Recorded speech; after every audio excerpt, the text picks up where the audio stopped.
À l'âge de 13-14 ans, la fédération m'a fait un appel du pied pour que j'intègre le pôle France de Roland-Garros et je me donne comme objectif de faire une carrière dans le tennis. On quitte sa famille, on quitte ses amis, on se déscolarise, on est au CNED et on pense tennis, on mange tennis, on vit tennis. Et donc passer de l'anonymat à d'un seul coup en une semaine, énormément de sollicitations, les entraînements, il y a un public de dingue. Voilà, les choses se goupillent plutôt bien et puis je commence à avoir des premières blessures et puis de plus en plus fréquentes. Puis après tu commences à douter, tu te dis peut-être qu'en fait je vais pas y arriver, puis alors là ça devient encore pire. Et puis en fait c'est une espèce de cercle vicieux, je me suis dit ok, stop. Je ne saurais jamais effectivement si j'avais continué, mais j'ai pas de regrets.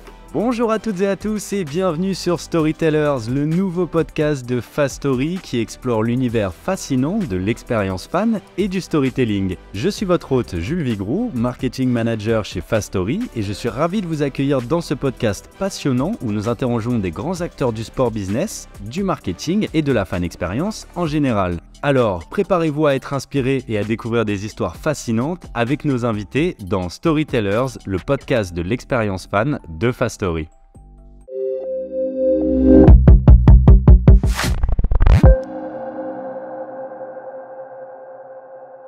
Je suis Jules, votre hôte, et aujourd'hui j'ai le plaisir de recevoir Maëline Andrieux, responsable marketing relationnel et digital à la Fédération française de football. Bonjour Maëline, comment vas-tu ? Très bien, bonjour.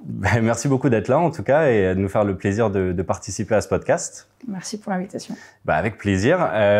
Aujourd'hui, donc, tu travailles à la Fédération française de football, mais avant de parler de ça, je voudrais un petit peu revenir sur ta carrière avant ça, parce que tu as eu une carrière professionnelle, une carrière de tenniswoman professionnelle. Et donc, je voudrais parler de ça d'abord. Peut-être qu'en second temps, on parlera de comment tu es passé du tennis aussi à la Fédération française de football. Je me pose un peu la question, mais justement, ça peut être intéressant. Et donc, pour revenir un petit peu sur ta carrière dans le tennis, tu as été numéro 1 de tennis chez les juniors en 2004. Ton premier tour de Roland-Garros à 17 ans et demi.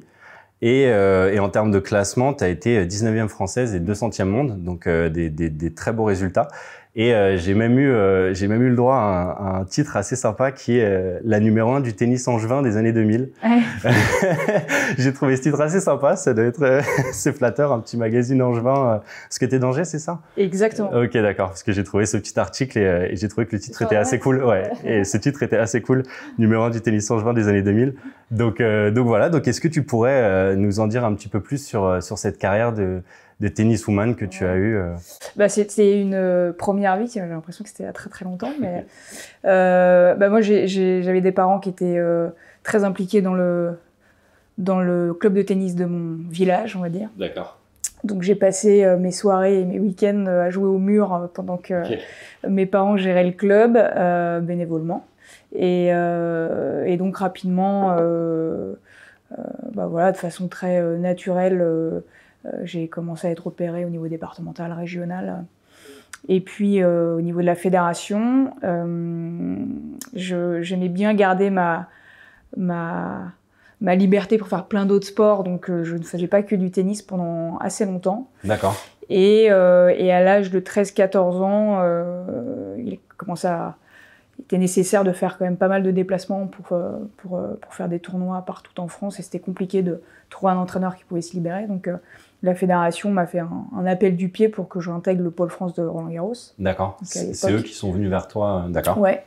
Et puis grosse décision de dire est-ce que j'y vais vraiment ou est-ce que finalement je reste à ce niveau-là, qui était déjà un très bon niveau, et je me suis dit allez. Vers 13-14 ans, c'est ça ? Ouais. Ok.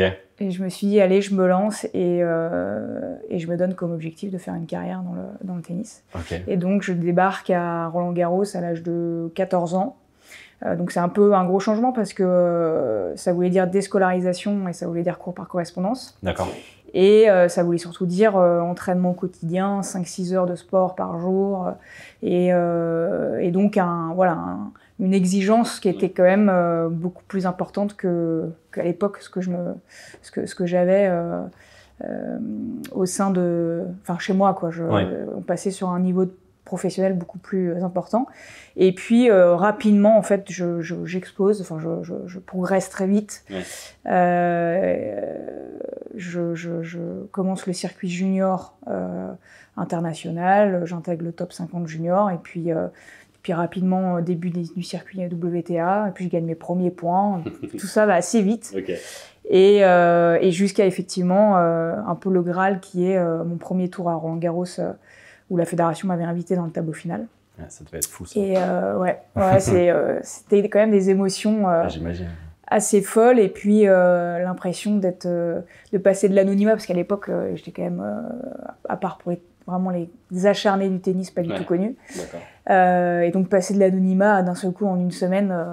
Je sais pas, il y avait énormément de sollicitations, les entraînements, il y a un public de dingue, j'ai l'impression que tout le monde demande des autographes, tu sais pas pourquoi. Enfin, t'as senti la différence vraiment? Bah, ça fait, c'était. Et puis aussi au Roland-Garros Junior, j'avais fait quart de finale, donc j'ai un très bon souvenir de ça. Et puis bon, voilà, les choses se goupillent plutôt bien. Et puis je commence à avoir des premières blessures, et puis de plus en plus fréquentes, donc un classement qui ne progresse plus, voire qui dégringole un peu parce que pendant des mois je peux pas jouer.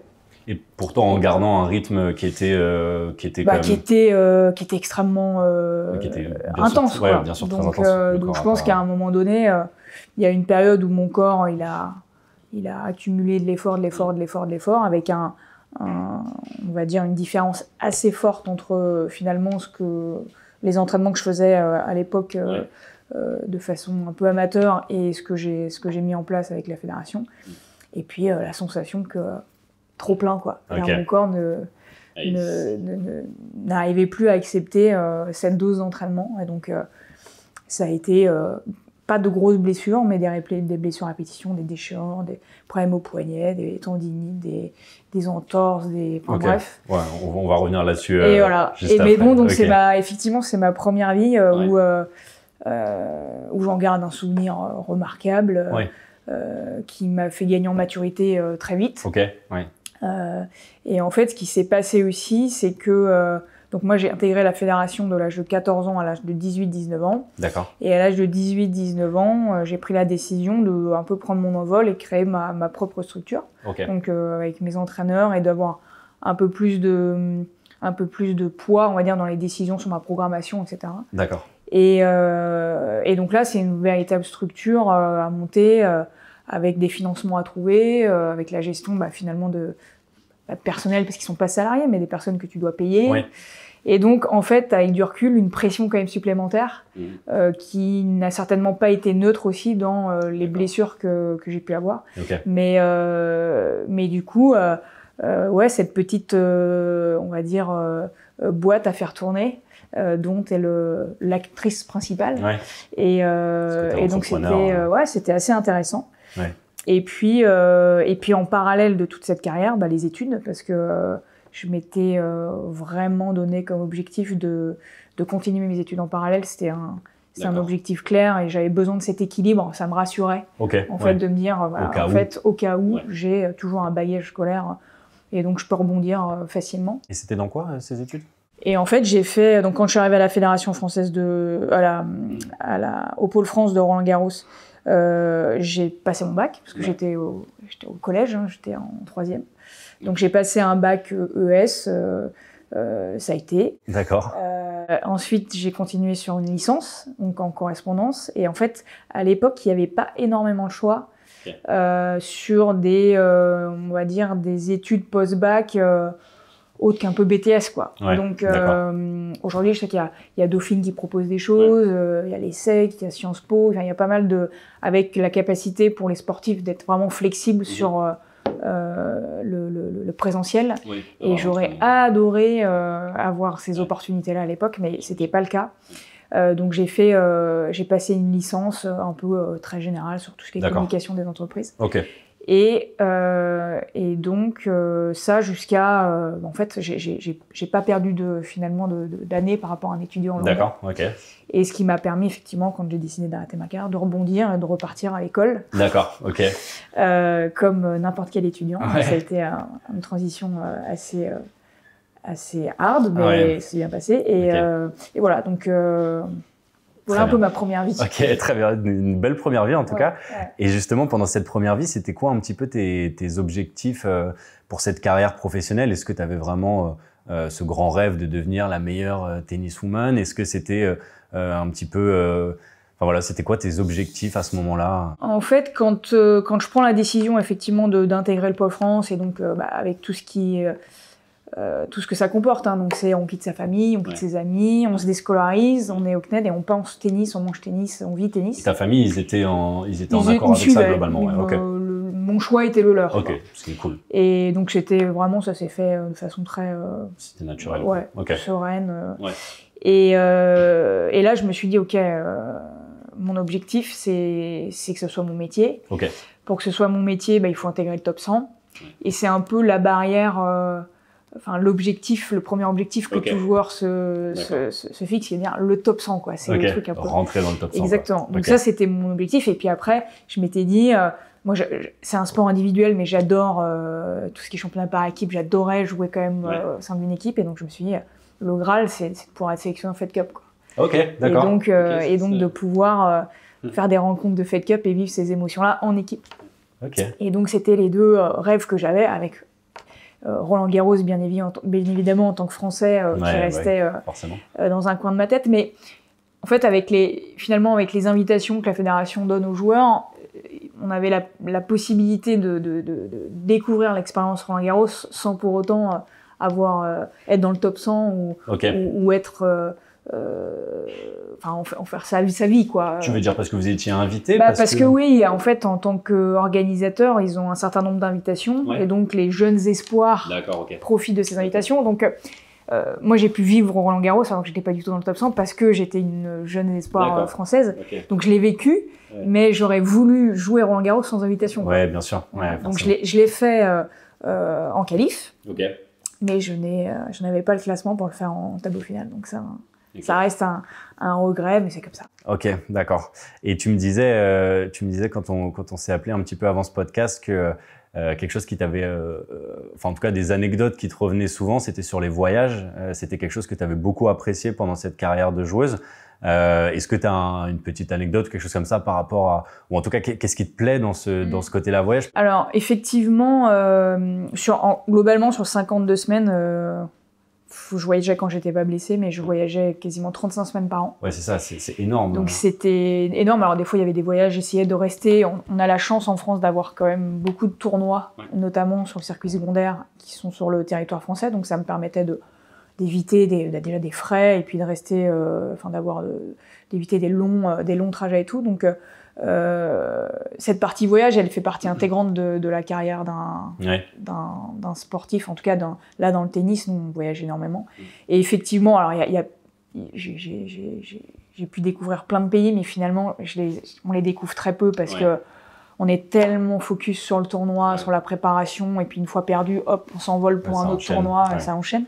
Donc en fait, j'ai été dans plein de pays, mais je me rends compte aujourd'hui, quand j'y vais pour le tourisme, en fait, je connais rien. Ah bah oui, parce que t'arrives, tu te prépares, tu t'entraînes, tu joues, tu rentres. Exactement. On te dit là, il faudrait que tu ailles visiter ça, tu dis non, mais je me préserve. Voilà. Donc en fait, aujourd'hui, je me dis avec du recul, j'aurais en fait dû pas faire n'importe quoi, mais quand même savoir un peu plus profiter. Mais en fait, tu te rends pas compte totalement dans les airs. Donc voilà. Et puis effectivement, après, il t'arrive plein de petites broutilles comme n'importe quel voyage. Et donc effectivement, j'ai un souvenir d'un tournoi où j'étais partie à Beyrouth au Liban, où la situation là-bas, elle était plutôt calme, plutôt apaisée, et en plein tournoi, il y a eu le déclenchement d'une guerre civile qui a fait que donc le tournoi a annulé dans la seconde, et là, aéroport de Beyrouth fermé parce qu'ils avaient bombardé tout l'accès à l'aéroport, les frontières bombardées aussi, donc on ne pouvait pas sortir du territoire. Au secours. Et effectivement, petit moment d'angoisse. Alors, et en plus, c'était un tournoi où j'étais partie seule, sans entraîneur. Mais par contre, il y avait d'autres Françaises. Ah oui, ok. Donc on était un petit groupe de Françaises qu'on se soutenait, on se disait bon ok, qu'est-ce qu'on... Vous étiez jeune, vous aviez 16 17. Je devais avoir peut-être 18 ans, 18-19 ans. Donc, et donc on s'est retrouvés en fait à trouver un deal en fait avec un militaire qui nous proposait d'affréter un bateau de plaisance, quoi, d'une marina un peu privée, pour rejoindre Chypre. Le périple. Et en fait, on s'est dit non mais c'est pas possible, on peut pas faire ça. Enfin, on se voyait sur le bateau de plaisance, il fallait qu'on traverse jusqu'à Chypre. Ah là, tu te fais 50 films dans ta tête. Attends, quand même, on attend. Et en fait, ça bombardait tellement, la situation, elle était de pire en pire, qu'à un moment donné, on s'est dit mais on peut pas rester là. L'ambassade, quand on les avait appelés, nous avait dit restez où vous êtes, mais on se disait attends, en fait, on peut pas rester là, c'est pas possible. Ouais.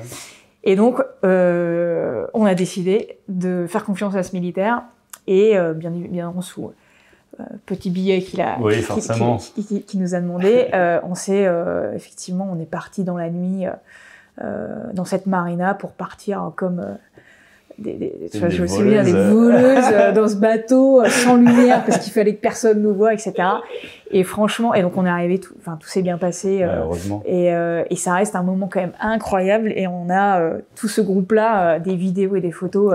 Et quand on se revoit, parce que du coup j'ai toujours des contacts avec ces joueuses avec qui j'ai pas mal vadrouillé, on se rappelle de cette séquence et on se dit mais mon Dieu quoi.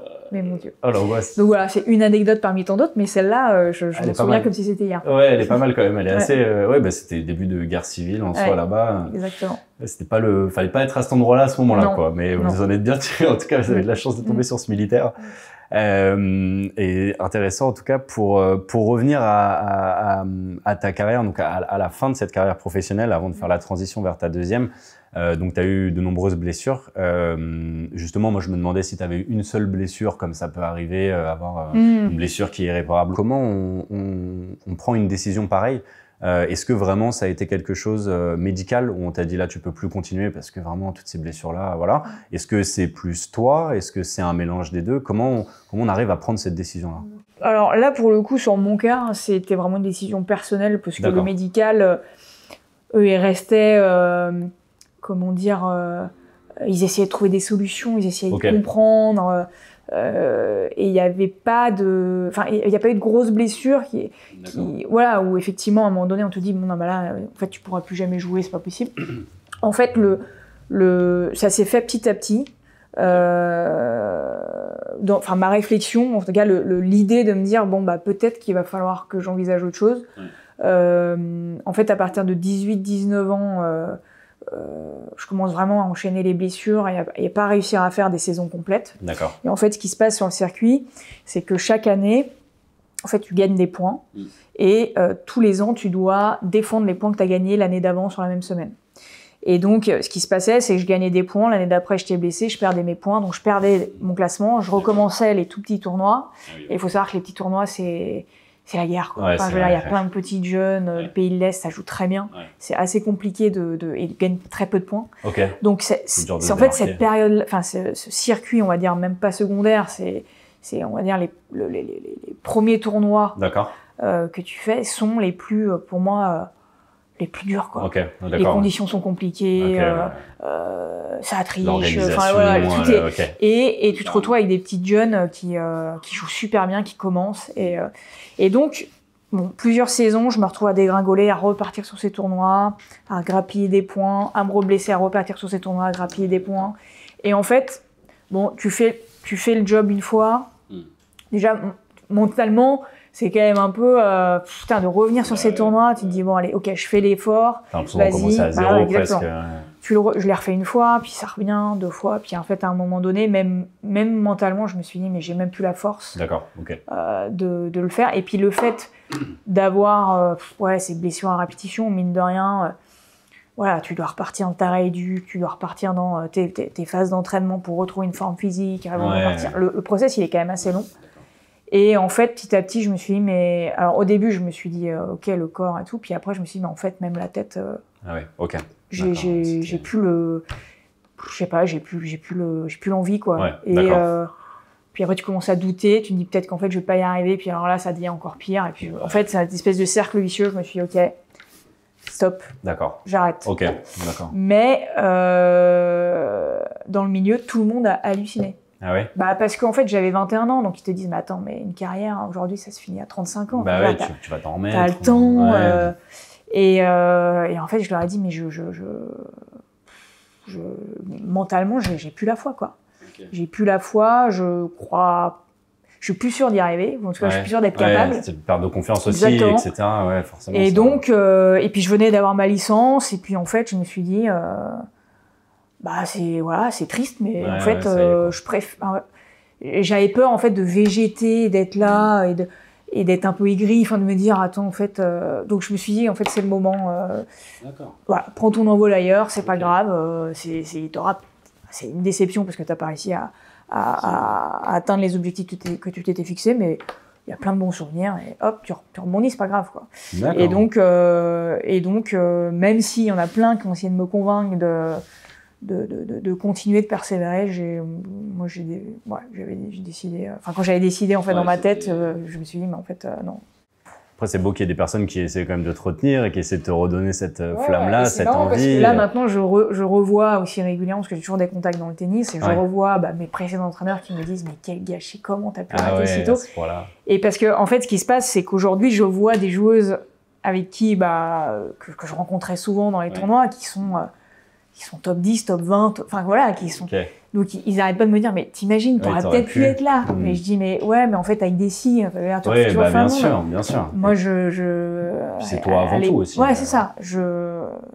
C'est comme ça. J'ai fait ce choix, je saurais jamais effectivement si j'avais continué, mais j'ai pas de regrets. Oui, c'est ça. Aujourd'hui, on en a parlé un peu en amont, mais justement, tu me disais qu'aujourd'hui, tu es libre d'en parler, tu vis globalement bien, tu t'es reconverti. Aujourd'hui, tu as l'air heureuse dans ce que tu fais. J'ai pas de... Ouais, ça reste... C'est une expérience, quoi. C'est une expérience que tu gardes, mais qui reste une belle expérience, j'imagine, quand même, avant ça. Franchement, ouais. Et puis, je trouve que on retrouve clairement des traits de caractère qui viennent de cette première vie, quoi. Dans ma façon de travailler. Ouais, c'est ça, je voulais parler aussi. Je vois qu'il y a ce côté, je lâche rien. Ouais, la détermination.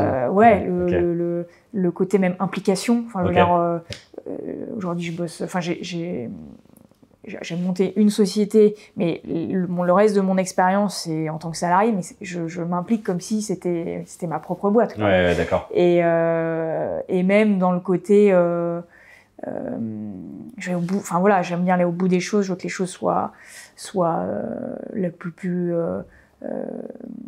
clean possible. Enfin, je suis assez exigeante envers moi-même et du coup envers mes équipes aussi. Alors. Mais je pense que c'est lié à ça, quoi, à cette discipline qu'on m'a inculquée et qui est devenue en fait quelque chose d'assez naturel et qui, je pense, j'ai gardé aujourd'hui au quotidien dans ma carrière, dans ma deuxième vie professionnelle. Dans ta deuxième vie, ok. Et justement, cette transition vers cette deuxième vie, là on va essayer de parler un petit peu plus de ça. C'était quoi un petit peu les gros challenges de cette transition? Alors forcément, il y a le côté de passer d'un milieu de sportif professionnel à travailler dans un bureau, etc. Il y a ce côté contrainte. Mais est-ce que, c'est quoi les difficultés pour toi, en tout cas personnellement, que tu as rencontrées? Si déjà tu étais dans un espèce d'état d'esprit, tu savais que tu allais passer à autre chose, est-ce que ça a facilité un peu la transition? En fait, c'est clairement l'inconnu parce que moi, j'avais passé du coup mes dernières années à me dire je serai joueuse. Enfin, voilà, penser tennis, etc. Et là, de me dire, mais je savais pas ce que je voulais faire. J'avais une licence, mais voilà, qui était hyper globale sur tout ce qui est management, communication, tout. Je savais pas du tout vers où je voulais aller. Le fait, quand même, avec du recul, t'es un peu sur le devant de la scène. Tu sais, tes amis, ta famille, c'est quand même le truc. Tu vois, tu joues à Roland-Garros, et en fait, tu passes complètement dans l'anonymat. Et en fait, même si moi je suis pas, c'est pas quelque chose qui est important pour moi, mais quand même c'était assez bizarre, quoi. D'accord. Et moi, ce qui m'angoissait, c'était juste le fait que je savais pas ce que je voulais faire, quoi. Et puis en fait, comme j'avais jamais mis un pied en entreprise, je savais pas vraiment ce que j'aimais. Donc voilà. Et puis le deuxième truc, c'était revenir à l'école. Parce que moi, en fait, j'ai jamais eu une vie d'adolescent, de jeune comme les autres. Donc, je me suis dit, mais il va y avoir un décalage. Est-ce que je vais réussir à m'intégrer? C'est un peu l'angoisse de me dire, attends. Quand on arrive au collège. Et donc voilà, donc c'était un peu les peurs que je pouvais avoir. Et en fait, ça s'est assez bien passé parce que Quand j'ai eu ma licence, en fait, j'avais postulé, j'avais déposé des dossiers pour intégrer. Il y avait l'ESSEC qui avait un MBA spécifique avec un master spécialisé avec des places pour les sportifs de haut niveau. D'accord. Et en fait, quand j'ai candidaté, c'était l'année où il y avait plein de sportifs qui candidataient, et donc il y avait que 2 places. Et donc j'ai pas été choisie, j'étais dégoûtée. Merde, ok. Et j'avais posé un dossier aussi à l'EM Strasbourg pour intégrer un MBA en management des organisations en Europe. Ok. Et donc là, j'ai été prise. Et en fait, quand j'ai pris ma décision, la rentrée, elle se faisait 2 mois après, quoi. D'accord. Donc j'ai même pas eu le temps de trop cogiter. Okay. J'ai intégré le MBA. Et en fait, ce qui s'est vachement bien goupillé, c'était le fait que donc il y avait un tournoi à Strasbourg, tournoi WTA, qui était organisé par la fédération et qui a été racheté par une agence qui s'appelle Quarterback, qui est une agence privée. Et en fait, quand ils ont racheté le tournoi, Quarterback, ils cherchaient à monter une équipe. Et ça correspondait avec moi, mon entrée au MBA de Strasbourg. Et mon MBA, ils m'ont demandé de chercher un stage. Ah oui, donc et en fait, je prends contact avec le PDG de l'agence, qui est un ancien tennisman. En plus, ok, trop bien. Donc tout de suite, à Tom Crochu, et là, il me dit, mais attends, je cherche à monter une équipe, il me faut quelqu'un qui connaisse le milieu, etc. Trop bien. Et donc j'avais trouvé mon stage, j'avais trouvé l'école, etc. Tout se goupillait bien. Et en fait, du coup, rapidement, j'étais repartie dans un nouveau projet. Donc j'ai pas eu un temps trop long où il se passe rien, où je me pose plein de questions, je sais pas. D'accord. Donc finalement la transition s'est faite assez bien. Et j'ai eu beaucoup de chance sur effectivement l'alignement des planètes. C'est ouf. C'est trop bien. Ouais. Et, ça c'est trop bien. Donc non, plutôt transition positive. Ok. Et si cette transition, elle n'avait pas été aussi facile, entre guillemets, est-ce que tu es accompagnée dans ces moments-là en tant que sportive, sans donner de nom ou quoi que ce soit, mais est-ce que les personnes qui t'accompagnaient justement à l'époque où tu étais sportive t'aident dans ta reconversion, ou est-ce que tu es vraiment livrée à toi-même et c'est un peu à toi de te débrouiller? À l'époque, il y avait quand même pas beaucoup d'accompagnement. Ok, d'accord. Oui, en parlant à l'époque, aujourd'hui. En fait, franchement, aujourd'hui, l'après-carrière, elle est quand même beaucoup plus. C'est un sujet qui est beaucoup plus pris en main, je trouve, par les fédérations et même par des structures autres. Spécifiques. Exactement. Qui sont spécialisées dans l'accompagnement et la reconversion. Donc, ça va de bilan de compétences pour savoir ce que tu aimes, ce que tu aimes moins, préparer ton CV, comment valoriser ton expérience, jusqu'à t'accompagner avec une mise en relation avec tout un pôle d'entreprise. D'accord. Moi, à l'époque, quand je dis à l'époque, j'ai l'impression d'avoir 80 ans. Mais non, il y avait franchement pas grand-chose. Et au final, c'est pas non plus quelque chose où j'ai été... où j'ai beaucoup cherché, parce qu'en fait, ça s'est goupillé moi assez bien, et à aucun moment je me suis sentie vraiment en me disant merde, là j'ai besoin d'aide, quoi. Ça c'est plutôt donc voilà. Mais c'est vrai que c'est un sujet qui me tient pas mal à cœur, et en fait quand quelques années après ma reconversion, etc., j'avais rencontré plusieurs personnes qui souhaitaient monter des boîtes dans ce secteur-là. Et c'est des sujets qui me parlent, parce que j'ai été confrontée au sujet, quoi. Donc, oui, c'est des choses que tu n'avais pas forcément toi à l'époque, donc forcément pour d'autres athlètes ça pourrait être intéressant. Et justement, est-ce que tu as des projets un petit peu qui sont en rapport avec cette ancienne carrière, ou est-ce que tu as des envies, parce qu'aujourd'hui tu es à la Fédération française de football, on va en parler juste après, mais est-ce que tu as encore certaines attaches avec le monde du tennis? Est-ce que tu participes encore à des événements, ou est-ce que c'est des projets futurs pour toi de te réimpliquer dans ce milieu-là? Alors, pas forcément tennis, mais... Alors, en fait, tennis, ce qui s'est passé, c'est que quand j'ai terminé ma carrière, donc j'ai fait partie de l'organisation du WTA, du tournoi WTA de Strasbourg, pendant quasiment 7-8 ans. Et donc j'ai gardé forcément un pied, même j'étais complètement dans le milieu, j'ai gardé contact avec les joueuses parce qu'elles venaient jouer au tournoi.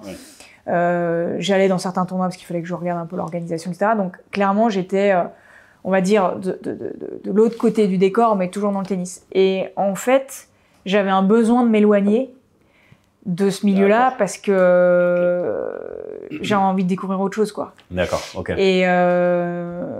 Et je suis contente d'avoir découvert autre chose. Alors après, on parlera des différentes expériences que j'ai pu avoir, mais je suis contente d'avoir découvert autre chose. Après, est-ce que je reviendrai dans le tennis? Peut-être, et forcément que j'ai une appétence particulière, mais c'est pas forcément un objectif. D'accord.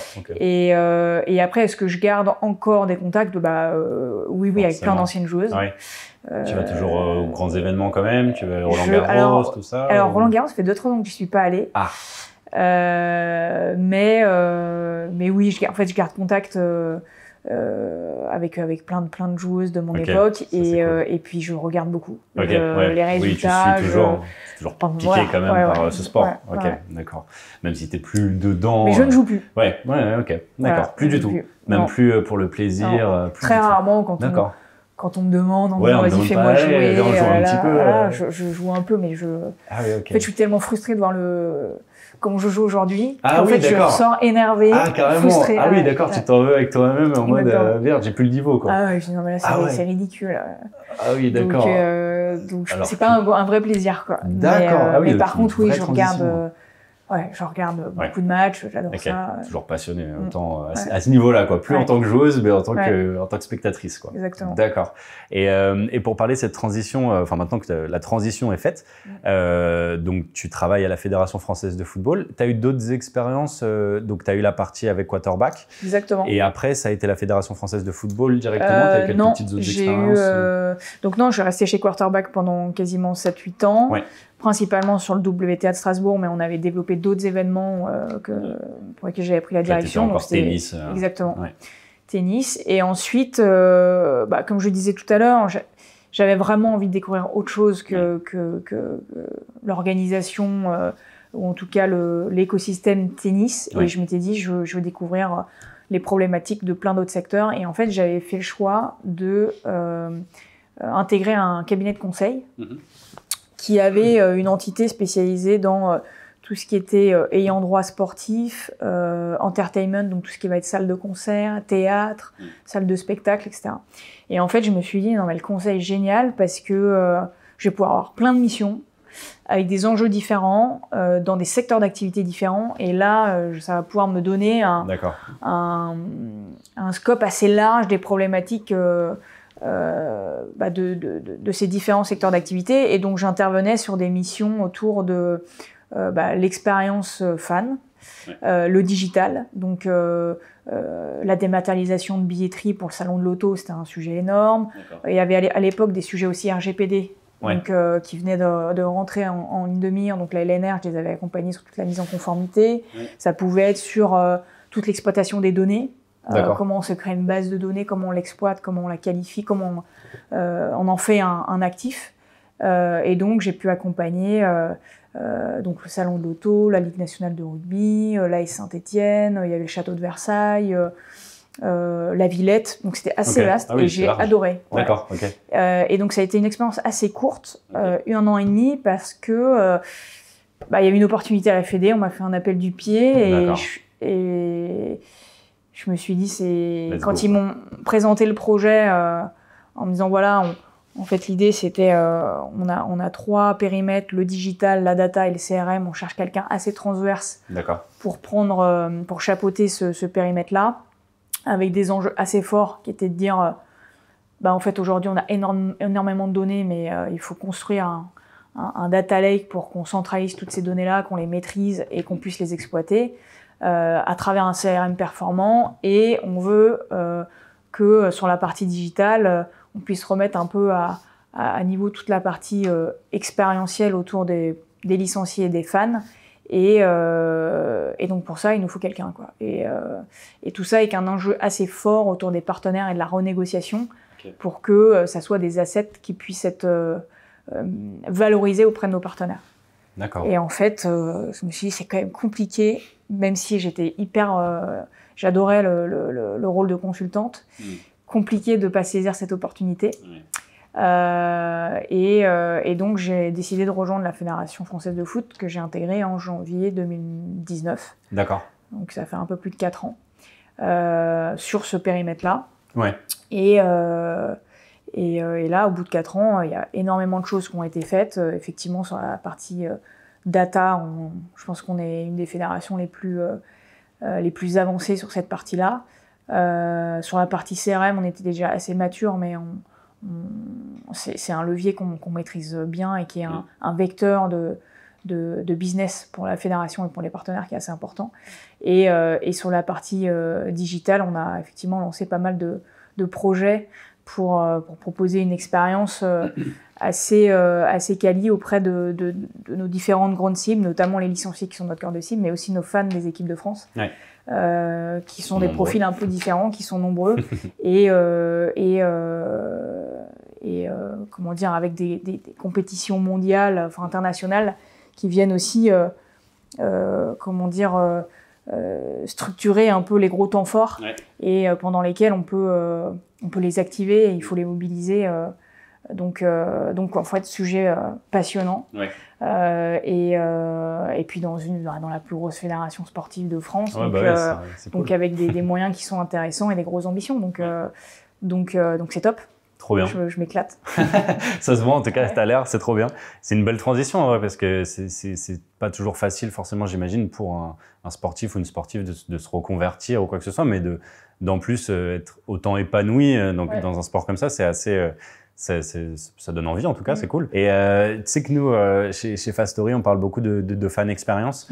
On est très axé là-dessus. Est-ce que tu pourrais me donner pour toi quels sont les éléments qui font qu'une expérience fan est réussie à tes yeux en tout cas, ou est mémorable? Le côté, moi je pense que c'est le côté émotionnel, quoi. C'est qu'est-ce qui va faire qu'on va provoquer une émotion chez toi et qui va finalement que tu vas garder longtemps, et qui va te permettre d'avoir un très bon souvenir de ce que tu as vécu.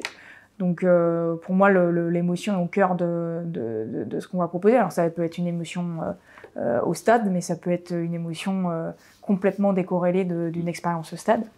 Et après, ce qui est super important, c'est finalement d'avoir un parcours, alors que ce soit d'achat, d'expérience, d'un spectacle, etc. Mais c'est finalement d'avoir un parcours fluide, où tu accompagnes le fan tout au long de son parcours d'achat ou sa venue au stade, et que tout ça soit non mais tu vois, qu'il n'y ait pas sans encombre, et en rajoutant un côté hors du commun un petit peu. Et nous en fait, côté fédé, le gros enjeu qu'on a, c'est quand même ce côté innovant, ce côté on doit surprendre sans cesse le fan avec des expériences qu'on ne va pas retrouver ailleurs. C'est ça, ce côté hors du commun. Et je sais que côté il y a une équipe qui gère toute la partie stade. Il y a vraiment une ambition hyper forte de créer en fait une expérience unique de la sortie du métro du fan jusqu'à son retour, en passant par l'avant-match, la fan zone, ce qui va se passer pendant la mi-temps. Et il y a la barre elle est assez haute, en tout cas en termes d'exigence au sein de la fédération sur ce sujet-là, quoi. Et ça c'est super intéressant. Et justement, comment vous faites pour maintenir, pour continuer à activer les fans tout au long de l'année, quand on sait que justement les équipes nationales n'ont pas des matchs tout le temps et la saison est assez décousue? Comment on arrive à gérer ça? Ouais, c'est vrai que c'est un vrai sujet. Alors sur la partie, on a pas mal de cibles, mais sur la partie effectivement fan équipe de France, parce qu'on n'est pas comme un club où effectivement il y a des matchs toutes les semaines et finalement on peut les animer assez régulièrement. Forcément pendant la Coupe du Monde, j'imagine que c'est plus facile déjà. Exactement. Mais c'est vrai c'est assez. Il y a des périodes en fait assez creuses.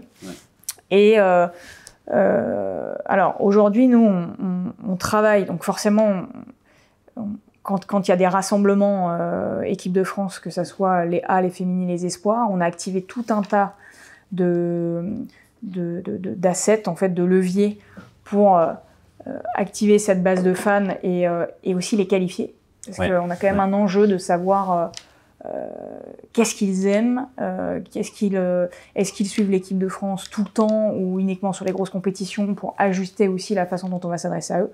Donc sur la partie CRM, on a des plans relationnels à chaque rassemblement des A et des féminines pour leur mettre en avant toutes les informations autour des prochains matchs, des statistiques, tous les contenus vidéo qu'ils peuvent visionner sur les coulisses. Ouais. On a la chance d'avoir toute une équipe de GRI au sein de la Fédé qui produisent des contenus, mais quand tu es fan, t'adores parce que tu vois ce qui se passe effectivement hors match, donc au sein de Clairefontaine, etc. Donc c'est génial. Donc là, il y a le CRM qui est activé et on a une application qui est dédiée, une application dédiée aux fans équipe de France, qu'on anime tout au long de l'année, mais effectivement avec un traitement éditorial particulier au moment des rassemblements. Et finalement, quand on met bout à bout les rassemblements équipe de France A, équipe de France féminine, les grosses compètes, etc., on a un calendrier qui est finalement assez chargé. Et donc cette application, elle a pour but de centraliser en fait toutes les actus, toutes les vidéos qu'on peut produire au sein de la Fédération française de foot. On a toute une partie engagement, donc avec notamment Fast Story où on crée des jeux et l'idée c'est de pouvoir les animer, ces fans.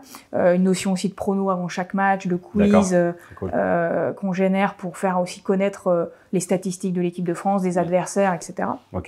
Et avec un lien avec toute notre partie un peu e-commerce.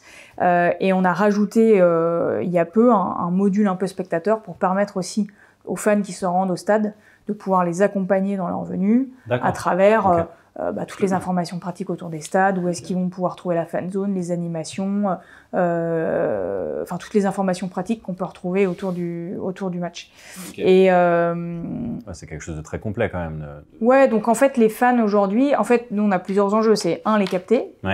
Une fois qu'ils sont captés, pouvoir identifier qu'effectivement ils ont envie de recevoir des informations des équipes de France, et si oui, des deux ou pas. Et une fois qu'on a ça, effectivement, il y a à la fois plan relationnel, l'application qu'on pousse quand même beaucoup, et puis tout ce qui va être notification, etc., pour animer l'application. Mais c'est forcément un segment qui est parmi les prioritaires chez nous avec les licenciés, quoi. D'accord. Et l'application s'appelle MyFFF? Alors non, l'application, c'est l'application équipe de France. MyFFF. C'est une autre application, mais qui est plutôt destinée à, on va dire, tout le foot amateur. C'est ce qui va te permettre en fait d'avoir les résultats de n'importe quel match sur le territoire français, de mettre tes équipes en favoris, de recevoir les résultats de ton équipe favori, etc. Et des compétitions FFF. Donc tout Coupe de France, des Arkema, tout ça c'est MyFFF. Mais pour la partie équipe de France, on a effectivement cette application qui est dédié aux fans et qui a un traitement quand même un peu différent de cette partie plutôt foot amateur. Ah oui, non, c'est moi qui ai mal, mal compris. J'ai cru que c'était les mêmes. J'ai pensé qu'on parlait de la même chose. Et est-ce que tu as des petits exemples de projets comme ça alors soit, forcément des choses publiques, parce qu'on va pas, mais est-ce que tu as des projets pour lesquels tu es très excité justement, où tu as hâte qu'ils se mettent en place parce que pour l'engagement des fans ou pour des projets on vient de sortir là, pour l'application MyFFF, c'est une application qu'on vient de sortir fin mai, donc c'est une toute nouvelle application. Alors on n'est pas sur effectivement la base de données plutôt fan équipe de France, mais on est plutôt sur le joueur de foot, tout l'entourage du foot, potentiellement des anciens joueurs qui suivent encore leur club de leur village, etc. Mais en fait, le potentiel, il est énorme. Donc ça, c'est un projet sur lequel on a bossé avec la DSI de la FFF depuis quasiment 1 an. Donc on est content de l'avoir livré. Il se trouve qu'il y a encore plein d'améliorations et plein d'innovations qu'on souhaite intégrer dans cette application. Et c'est le sujet qui nous occupe beaucoup en ce moment. Et on peut dire que c'est une V1 qui est sortie, mais l'ambition va bien plus loin que ce qu'on a livré là. Donc j'ai hâte d'être déjà à la rentrée, parce que c'est vraiment là où on va pouvoir tester on va dire l'intérêt de toute cette on va dire cet écosystème autour du foot amateur qui peut être à même d'utiliser l'application, en espérant qu'il y ait des bons retours. Et puis on travaille déjà dardard sur les next steps et les nouvelles fonctionnalités, avec une branche un peu innovation qu'on souhaite intégrer dans cette application. Ok, donc ça, justement, MyFFF est quand même bien c'est bien la chose du moment, on va dire. C'est la chose à suivre, l'application à suivre à l'équipe de France pour les prochaines années, on va dire même. Exactement. Très bien. Et est-ce que tu aurais une petite histoire, une petite anecdote à nous partager peut-être sur un de tes moments bon, alors soit à la Fédération française de football, soit peut-être plus avant chez Quarterback, mais qui va un petit peu qui va illustrer un petit peu l'impact que le sport peut avoir sur les gens. Donc ça peut être une expérience que tu as vécue ou une expérience que vous avez fait vivre ou quoi, mais est-ce que comme ça, tu as une petite anecdote qui te rappelle ça? Bah, alors, il y a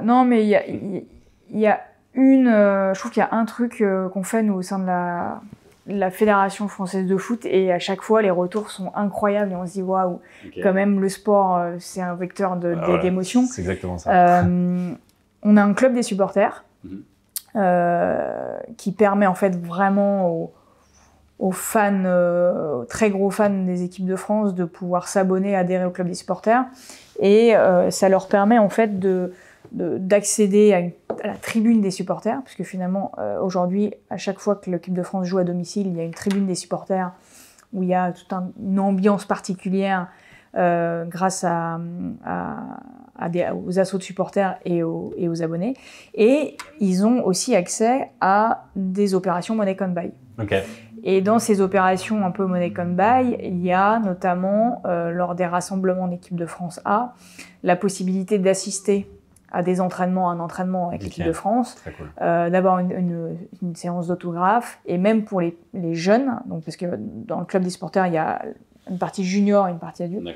Et la partie junior, ce qui est hyper sympa, c'est qu'on a mis en place la possibilité d'être un reporter le temps d'une après-midi à Clairefontaine, cool. Et d'interviewer les joueurs de l'équipe de France. Wow, ok, c'est super cool. Donc ils ont ça, et ils peuvent aussi accéder en bord terrain avant un match, et de pouvoir vivre l'échauffement en bord terrain. Ça, c'est trop stylé. Et franchement, c'est des expériences quand même folles pour les gamins. Et on a toujours des retours de fous. Les parents qui doivent être comme exactement. des fous aussi, les enfants. Et franchement, c'est assez sympa de voir les yeux briller de ces gamins devant leurs idoles et tout, et c'est même en termes d'OP, c'est des OP super sympas à organiser, quoi. Bah trop bien, c'est exactement ça, c'est exactement ça ce que je voulais savoir. Petite question de la fin alors, est-ce que tu pourrais nous donner un petit top 3 des meilleures expériences que toi tu as vécues en tant que fan, qui ont été le plus mémorables pour toi? Oui, bah là, il y en a une assez récente, hein, qui est la finale, la dernière Coupe du Monde au Qatar, France-Argentine. Petit billet qui est juste là. Exactement, que je garde et que je vais encadrer à la maison.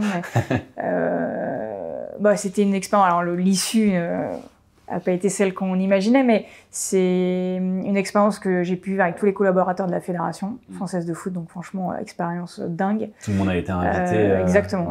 La Fédération a invité tous les salariés pour assister à la finale, donc c'était quand même... c'était dingue. Donc déjà, je trouve la première chose, c'est d'aller vivre une finale de Coupe du Monde avec les collaborateurs avec qui on bosse à l'année. Je trouvais un sentiment un peu particulier, c'était vraiment super. Le deuxième, c'est le match, quoi. Complètement dingue. Et alors là, j'ai encore les images de nous dépiter à la mi-temps en se disant mais comment c'est possible, c'est pas possible, on va pas repartir comme ça, etc. En se faisant chambrer par les Argentins qui étaient quand même plus que limite. Et là, d'un seul coup, le renversement, quand en se disant mais il peut rien nous arriver, on était hystériques. Et ce coup de massue à la fin. Cette fin.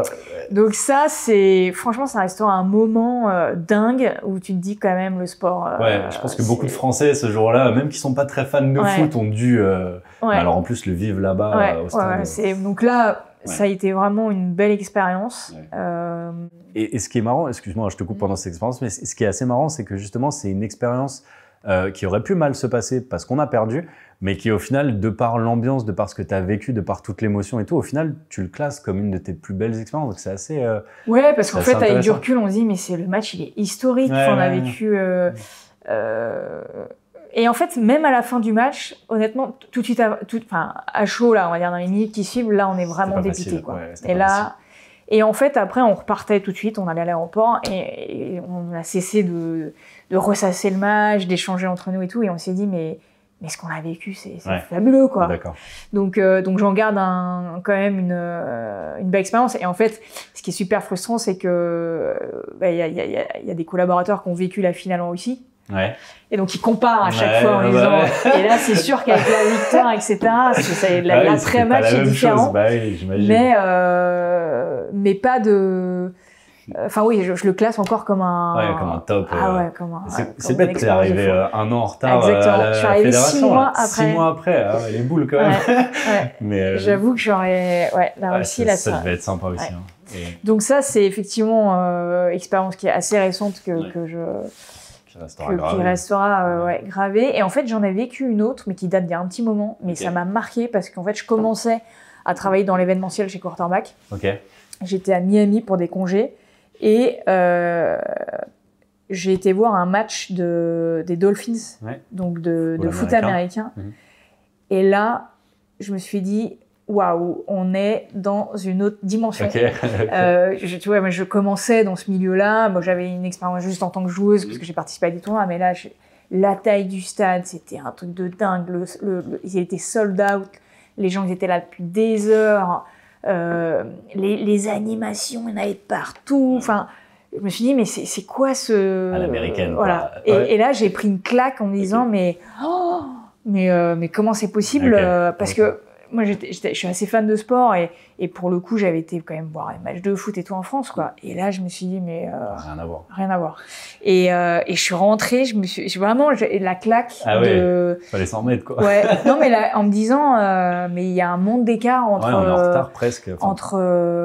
Mais même entre les moyens, entre les infrastructures. Enfin, je veux dire, c'était comme si c'était une finale, c'est même encore. Mais une énorme finale je sais pas, d'un euro. Et ça m'a, enfin là, mon œil un peu de débutante dans ce milieu-là, je m'étais dit, c'est un autre monde. Donc ça m'avait quand même pas mal marqué. Enfin voilà, ça reste un événement dont je me souviens alors que c'était il y a des années, quoi. Ouais, parce qu'ils sont très forts là-dessus. On en a pas mal parlé avec notre premier invité sur le podcast qui, lui, a fait un tour d'une trentaine de stades, Benjamin Romegou, je sais pas, voilà. Et on en a pas mal parlé avec lui et moi aussi pour avoir passé un petit peu de temps là-bas, avoir fait quelques stades et quelques expériences un petit peu sportives. C'est vrai que les mecs, ils sont, enfin voilà, c'est un autre monde, quoi. C'est vraiment l'expérience, comme tu dis, la taille des infrastructures, enfin ouais, c'est vraiment tout. Tout est beaucoup plus grand, quoi. Beaucoup plus grand, beaucoup plus fort, beaucoup plus. Et même la mentalité, parce qu'en fait, nous aujourd'hui, un des enjeux qu'on a sur les matchs, c'est de faire venir les gens assez tôt. Pour les gestions de flux, parce que il y a pas d'animation, pas de zone, etc. Mais là, je me souviens, ils étaient tous là depuis 5 heures avec les chaises à faire leur barbecue. Et je me suis dit, donc c'est même, ça va au-delà de l'organisation. Je pense que c'est une mentalité. Mais voilà, c'est un événement dont je me souviens, quoi. Trop bien. Très bien. Et écoute, je pense que c'est tout pour nous. Bon. Je pense que tu as répondu à toutes les questions nécessaires. Merci encore beaucoup à toi d'être venu sur le podcast et d'avoir pu échanger sur tous ces sujets. Et merci. Avec plaisir. Avec plaisir, Maëline, et peut-être à une prochaine. Alors. Ça marche. Merci beaucoup. Merci d'avoir écouté Storytellers. Chez Fastory, nous sommes convaincus que l'expérience fan est la clé de la réussite des marques et c'est pourquoi nous mettons cet élément au centre de toutes nos actions. Nous sommes déterminés à aider nos clients à créer des expériences qui représentent leur communauté et qui établissent des liens émotionnels forts avec leurs fans. Nous espérons que notre podcast vous a inspiré à créer des liens plus forts avec votre communauté. Si vous êtes intéressé pour une démonstration de l'outil Fastory, alors n'hésitez pas à vous rendre sur notre site internet fastory.io pour y découvrir nos nombreuses réalisations. Et comme toujours, si vous voulez en savoir plus sur les bonnes pratiques de l'engagement ou tout simplement échanger à propos du podcast, n'hésitez pas à nous envoyer un petit message sur nos réseaux sociaux @Fastory et surtout à vous abonner à ce podcast. Merci encore de nous avoir écoutés et à bientôt sur Storytellers.